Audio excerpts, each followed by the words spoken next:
A tense exchange recently unfolded on The View when Joy Behar questioned Tulsi Gabbard in a way that quickly escalated the conversation.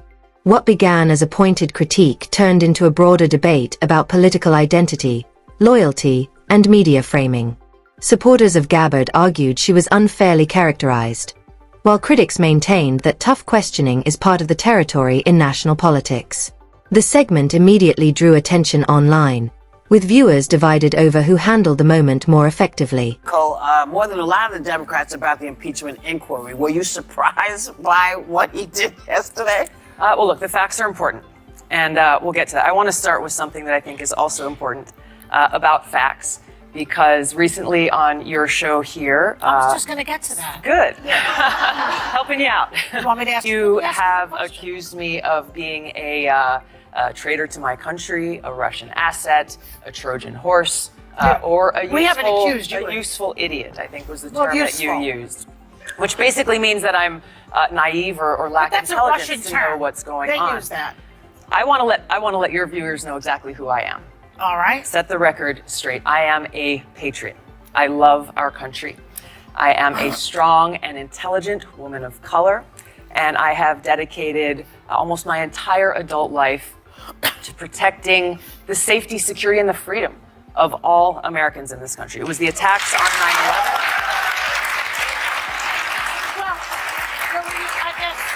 I guess we're getting a little bit far ahead of ourselves, but Franklin Graham finds you refreshing. He doesn't find me refreshing.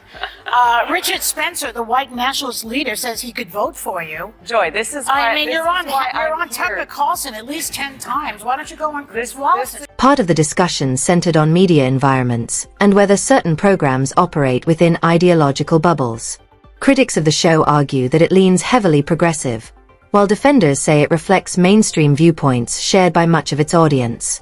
Gabbard's political path, having distanced herself from the Democratic Party while not fully aligning with Republicans, has added to the complexity of how she is perceived. Some see her as an independent voice willing to challenge party orthodoxy. Others question her evolving affiliations. The exchange highlighted a larger theme in American politics: the tension between party loyalty and individual conviction. As you and other people continue to spread these innuendos that have nothing to do with who I am. Well, Hillary Clinton started it, and then you shot back at her, boy. You called her the queen of warmongers. You doubled down, unfortunately, you doubled down on the baseless accusations that she made that strikes at the core of who I am. I'm a soldier. Because of the attacks on 9/11, I enlisted in the military to go after and defeat and destroy the evil that visited us on that day. I've served now for over 16 years, deployed twice to the Middle East during the height of the war, where every single day I saw firsthand the terribly high human cost. That's why I ran for Congress. We actually have the clip of Hillary Clinton, just to put this in context of what we're talking about. Let's take a look at that. I'm not making any predictions, but I think they've got their eye on somebody who's currently in the Democratic primary and are grooming her to be the third-party candidate. She's the favorite of the Russians. They have a bunch of, sites and bots and other ways of supporting her so far. And that's assuming Jill Stein will give it up, which she might not, because she's also a Russian. The debate also revived long-running controversies connected to Hillary Clinton, particularly claims that critics of her foreign policy positions have been unfairly labeled.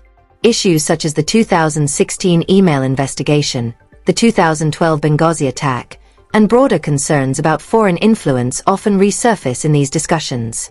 Supporters of Clinton argue that many accusations have been politically amplified, while detractors insist legitimate questions remain.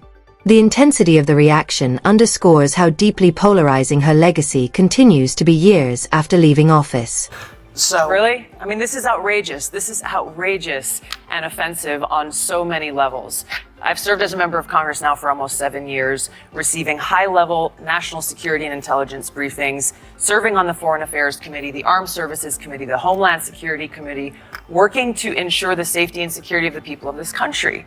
This is why I'm running for president, to continue that commitment of service. So are you surprised, though, that when people see bots and things and all the things that we've sort of been seeing heading your way, that people have these questions? Because she's not the only one. Hillary, I don't think, is the only one. So what she's saying is she feels they are grooming you. You're saying nobody's grooming me. I'm doing what I'm doing because I'm a soldier and a patriot. It's offensive to me as a soldier, as an American, as a member of Congress, as a veteran, and frankly, as a woman, to be so demeaned in But you such called a way. her the personification of rock. So demeaned She's a woman in such too. a way. Well, I'm pointing to the fact that she has continued this legacy of being the world's police around the world, that has waged wars costing the lives of thousands of my brothers and sisters in uniform. I'm speaking out against that and What's to your evidence change to that? Well, are you can I- serious? let's hear it. Are you serious? Let's hear it. I served in the war Not in you, Iraq. her. You're saying that she's- exactly. she's a I warmonger. served How do in you the come war up with in that? Iraq Yeah. that she championed. She championed a regime change Did war you not in believe Libya. in that war? I believe the lies that were told to us. Well, so did she. So it is indisputable. It is indisputable to say anything other than the fact that Hillary. Let me just close this out. That Hillary Clinton, throughout her career, has led with a foreign policy of interventionism and being the world's police, going and toppling dictators in other countries that has caused such destruction and loss of life. I'm against that. I'm running for president to change that. Rather than actually debate me on the issues, she and others are resorting to these smear tactic campaigns, seeking to undermine me, smear my character, and sending a message to anyone who dissents, toe the line, or Foreign policy and military intervention became another focal point, especially regarding the Iraq War and debates over weapons of mass destruction. Gabbard, as a veteran, frequently speaks from personal experience about the costs of overseas conflict. Critics of past interventions argue that resources devoted to war could have been redirected toward domestic priorities such as infrastructure, public health, and social services. Others maintain that national security decisions are often made under complex and imperfect intelligence assessments. Ultimately, the conversation reflects a broader national reckoning about accountability, leadership, and the long-term consequences of foreign policy choices.